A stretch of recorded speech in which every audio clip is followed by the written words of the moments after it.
Juan-o's world. My baby mama trippin', she been going through my phone. Tired of me cheating, I can't leave these hoes alone. Hella pics, hella tips on my cash app. It's like, hold up a minute every time that I'm in it. Got the whole room spinning, can't explain how I'm feeling all day. I've been sipping, do you love how I link it? She like, hold up a Fire, this thing went way out of hand, but What up, though, y'all? I seen this and I just had to make a video about it. Some of y'all may not know who this guy is. This guy is Buck. His name is Buckshot from Duck Down Entertainment, independent rap label out of New York. It was pretty heavy in the late 90s, especially after Pac died. But he and his crew is one of the only actual crews outside of the Outlaws that Tupac got to sign to his new situation.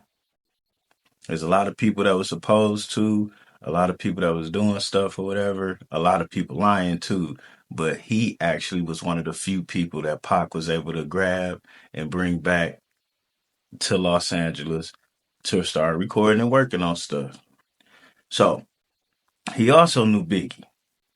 Him and Biggie had a little bit of a beef that didn't have nothing to do with Pac. Well, I wouldn't call it a beef. We would call it a discrepancy. Being from the same city and all, both being rap crews or whatever. But when I seen this was very, very interesting.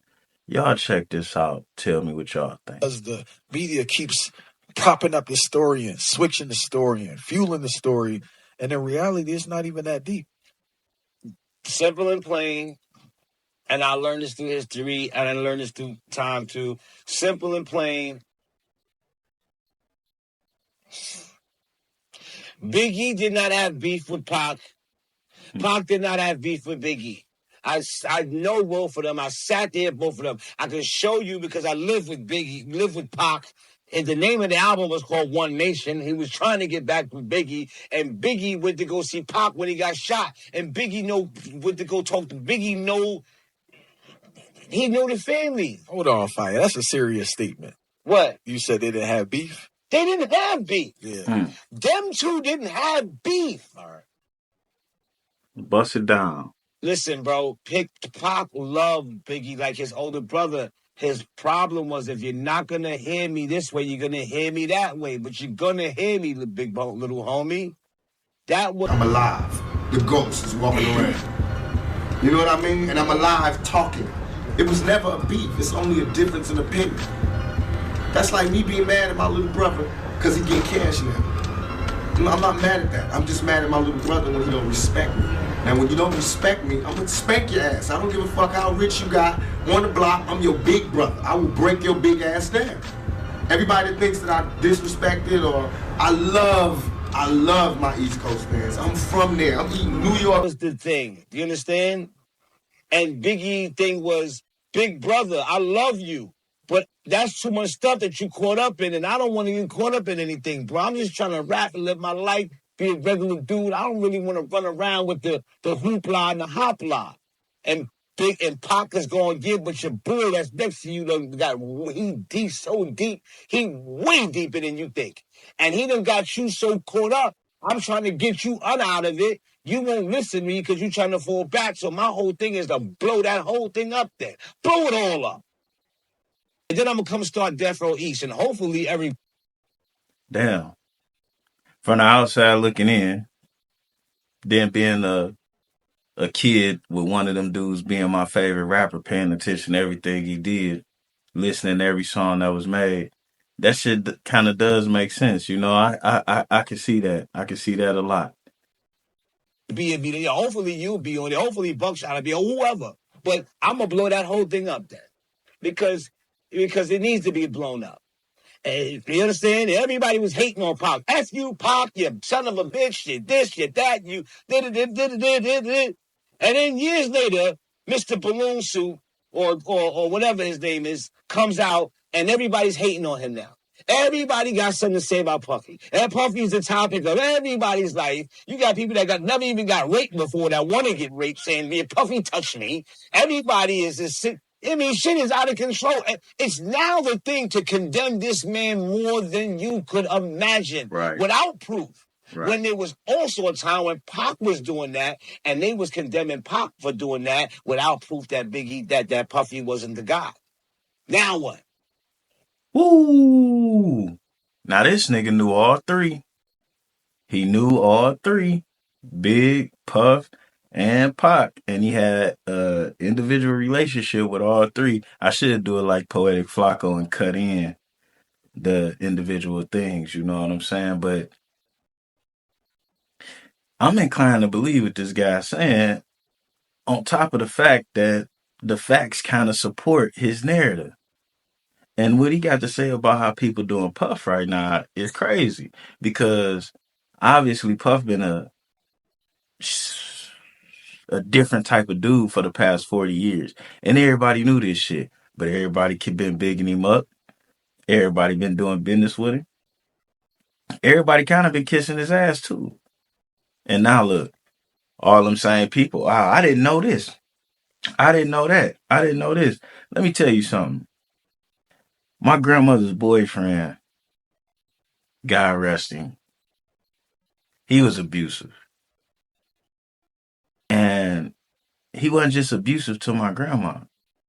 He was a hardcore, own it type dude in every aspect of his life. So with that being said, you can't tell me you're around somebody that abusive and you ain't seen nothing. You might not have seen them hit nobody, but you seen them carry it in such a way that you know they will. You heard them talk in such a way that you know if opportunity presents itself, what's going down with this person. So like some of these motherfuckers is fake liars. And to be honest with you, my grandmother's boyfriend was an abuser and all that, but he also took care of all of his people. So I don't shame him. I don't shame him. And for whatever reason, my grandma loved that nigga to her dying day. So, you know, what goes on between two people ain't none of our fucking business, to be honest with you. How do you feel now that my man dead? Mm. You feel me? How do you feel that my man is fucking dead? And now everybody's coming out with the shit my man been telling y'all. How do you feel? My man died over it. For real, for real. And then it come out later that this punk who did all the whole thing had something to do with both their deaths. It's stupid. It's stupid. But all this stuff is in the media, though. I ain't saying nothing new. Right. I'm not saying nothing new. All of a sudden, bodyguards and this one and that one and everybody else become... Oh, my God.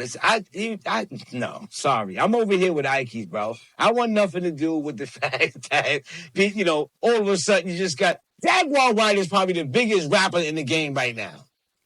Oh, man. Nah, he didn't went too She's far. probably the biggest MC in the game right now. I get the point he's making, though. Right? How ratting become bigger than rapping? Gossip. Don't call it gossip. It's ratting. In jail, they call it ratting. In the streets, they call it ratting. Snitching is ratting. You wouldn't know somebody's business unless they tell you. So now you're going out telling somebody else's business. That's called ratting. I'm telling on them. I'm telling the world what they do. I don't care if you tell the cops. Yeah. Who you know is... If you ratting on everybody on podcasts, how do you know who's a cop watching and who's not? Mm. So you are a rap. And you getting off on rap. It's the new thing. Hey, let me tell you something. Let me tell you what really... Damn, he explained that shit well, man. I fuck with Buckshot, you know what I'm saying? He not a rapper that everybody listen to, you know. I don't know who I would, he more like, Juvenile is a better rapper than most, but Juvenile got a lot of common sense in his lyrics. Juvenile is not just a gangster rapper. He's not a trap rapper. He's not a baller rapper. When you listen to Juvenile, it's a combination of all different things. But what the main thing is when you listen to Juvenile is common sense. And I would say the same thing about Buckshot, whether you like his flow or not. What he spits or what he puts on record is more like common sense, you know. And with that said, we out of here. Yeah.